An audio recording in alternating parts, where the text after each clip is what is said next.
Hey everybody, welcome back to a new video. This is Mike here with Mike's Drones and More. So today's video is going to be the weekly questions that you guys have asked me that I'm going to answer for you guys this week. So we'll start off with question number one. So question number one, and actually question is two-parter, so two-part. So this is Dwindable 1977 from last week. So thank you for the question. He said, what would you recommend as the same exercise engaging height? So he's referring to the video that I did a while back on the ProMark where we did the distance test with the football field. So with height, unfortunately the ProMark, it doesn't have any telemetry, so it doesn't tell you how high. But I can tell you this, from the FAA, you're only allowed to go up 400 feet. And with that drone, I probably wouldn't go up 400 feet, maybe 100 feet at the most. Like it's not going to be that type of drone that you're going to send way up in the air. So I hope that answers that question for you. His second part, guys, is actually he reached out to ProMark customer service and was actually able to reach somebody, and he got an actual customer service number. So the customer service number that he got is 855-782-3776. So that's for the ProMark customer service. Now, he said it may or may not be working right now because I guess they're apparently going through a transition, whatever that means. I'm not sure. I don't know if they're firing a bunch of the people that didn't pay attention to anybody or help anybody and getting a whole new crew. I don't know.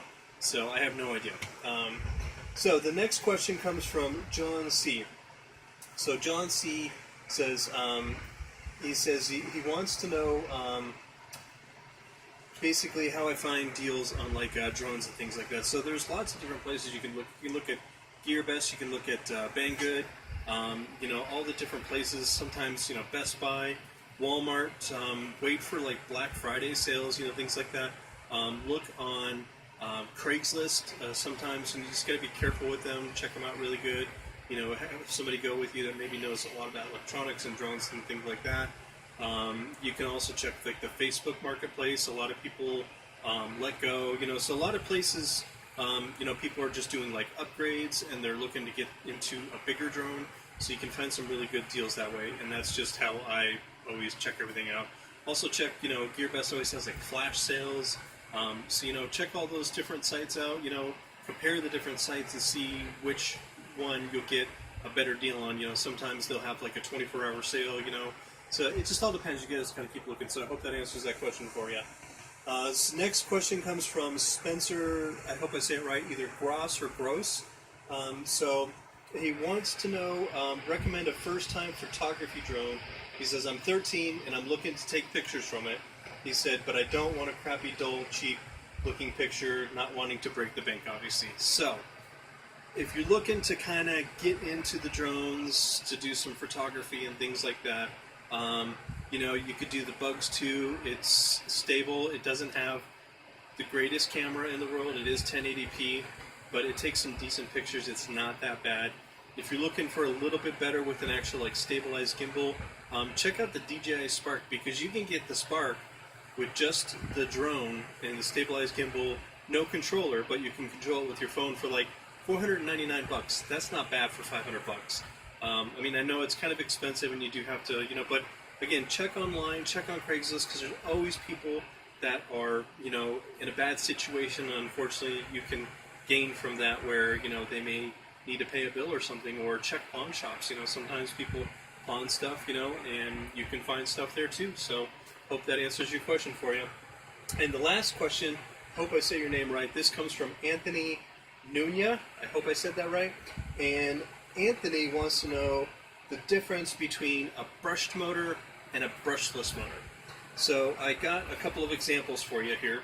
So this is a brushless motor. This is one of the motors that came out of my my ProMark motor.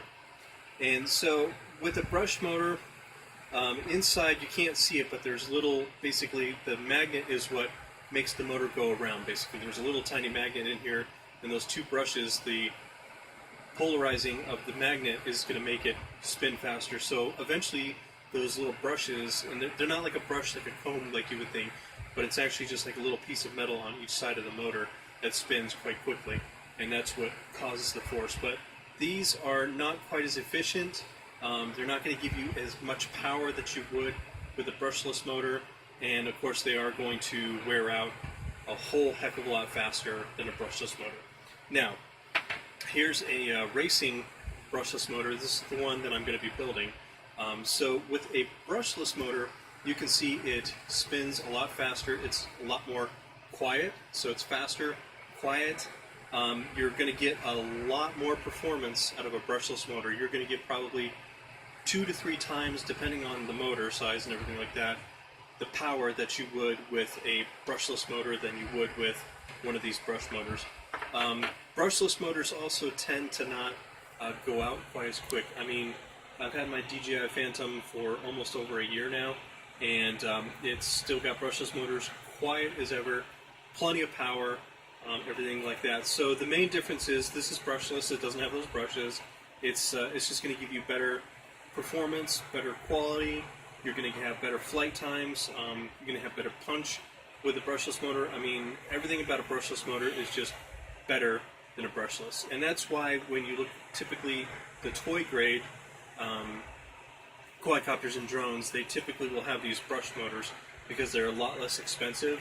And that's why they're a lot less expensive than, say, like the DJIs and the Autels and all the other, more expensive brands, because these are a lot less expensive to make, but they wear out a lot quicker than a brushless motor. These are a little bit more expensive, but they do last a whole heck of a lot longer, and they're just an altogether better quality motor altogether.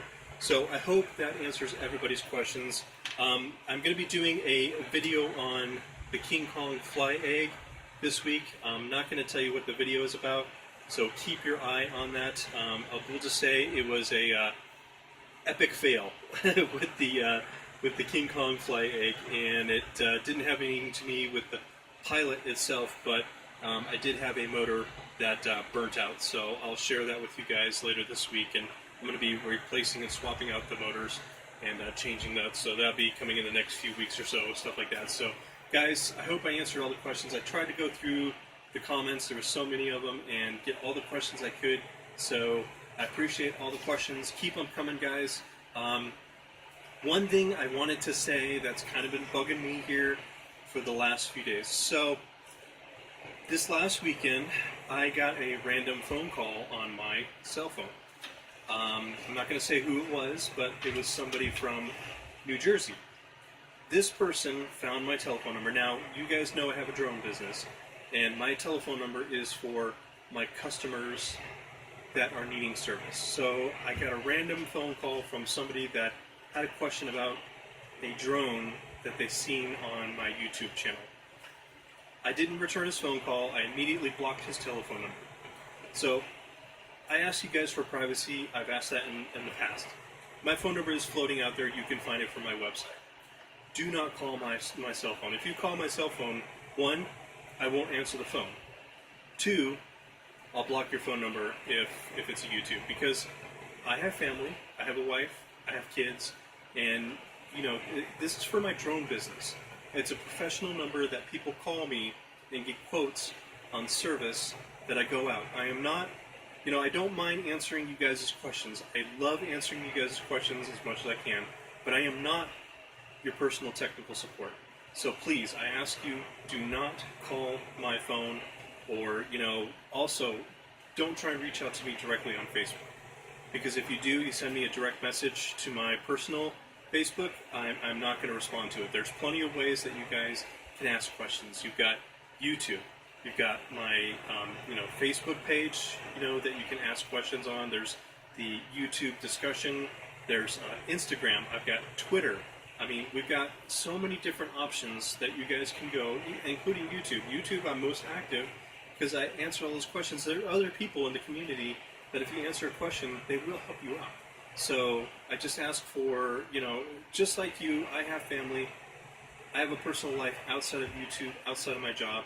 And when somebody invades that privacy or crosses that line, that's not a good thing. So I'm not saying that I don't like you guys' questions. I love answering questions and technical, but please don't pry into my personal life. I do really appreciate that. Just like everybody else, I like my personal stuff. So that being said, I'm going to get off my my soapbox here.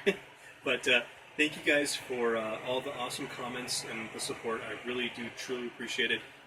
Without you guys, I would have no channel. So really thumbs up to all you guys. I appreciate it. So in the meantime, while you're waiting for the next video, let's keep our drones up in the air, flying high, and I will see you guys in the next video. Thanks for hanging out this afternoon. Have an awesome day.